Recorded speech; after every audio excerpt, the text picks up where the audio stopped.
Doctor Babasaheb आंबेडकरांचा वीर लवजी वसंतांचा लोकशाही साई सम्राट नमो साठ्यांचा आंबेडकरी चळवळीचा राजश्री शाहू महाराजांचा क्रांतीवीर लवजी वसंत साळव्यांचा छत्रपती शिवाजी महाराजांचा आरक्षणाचे जनक राजश्री शाहू महाराज यांनी 1902 साली शाहू संस्थानामध्ये 50% आरक्षण दिलं आणि या देशामध्ये इथल्या दुर्बल घटकांना समानता लागू करण्याचं काम केलं। तोच धागा पकडत भारतीय संविधानाचे निर्माते डॉक्टर बाबासाहेब आंबेडकर यांनी संविधानामध्ये आरक्षणाची तरतूद केली।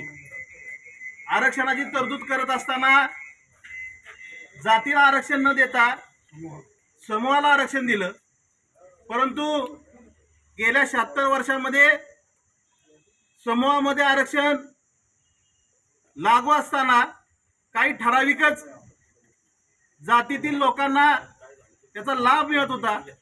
या संदर्भानं गेल्या कित्येक वर्षापासून या राज्यामध्ये मातंग समाजातील नेत्यांनी अनुसूचित जातीचं उपवर्गीकरण झालं पाहिजे यासाठीची भूमिका घेतली आणि एससी समाजामध्ये अबकड निर्माण व्हावं यासाठी संघर्ष केला।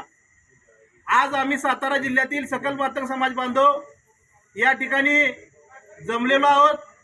आम्ही आरक्षणाच्या बाजूने आहोत। मध्यंतरीच्या काळामध्ये ज्या वेळेस इथल्या मराठा समाजाला, कुणबी समाजाला ओबीसी समाजातून आरक्षण देण्याची मागणी झाली, त्यावेळेस इथल्या आंबेडकरवाद्यांनी ओबीसी समाजाचं आरक्षण वेगळं असावं आणि मराठा समाजाचं आरक्षण वेगळं असावं अशी ठाम भूमिका घेतली आणि आम्ही आरक्षणाच्या समर्थनार्थ उभे राहिलो। त्याच पद्धतीनं आज एससी उपवर्गीकरणाची मागणी मातंग समाजाच्या माध्यमातून होत आहे। ज्या आंबेडकरवाद्यांनी या राज्यामध्ये ओबीसी समाजाचं ताट हे मराठा समाजातील, कुणबी समाजातील लोकांनी हिसकावून घेता कामा नये अशी ठाम भूमिका घेतली, त्याच आरक्षणवाद्यांनी आज भारतीय संविधानाची अंमलबजावणी करण्यासाठी, सुप्रीम कोर्टाच्या निर्णयाची अंमलबजावणी करण्यासाठी अबकडन वर्गीकरणाला पाठिंबा द्यावा आणि उद्या मोठ्या संख्येनं सातारा जिल्हाधिकारी कार्यालय मातंग समाज जमणार आहे। नुसता मातंग समाज नाही तर आरक्षणवादी समाज जमणार आहे। तरी जिल्ह्यातील आरक्षणवाद्यांनी उद्या सकाळी 11 वाजता मोठ्या संख्येनं उपस्थित राहावं असं आवाहन या निमित्तानं समाजाच्या वतीनं करतो आणि थांबतो।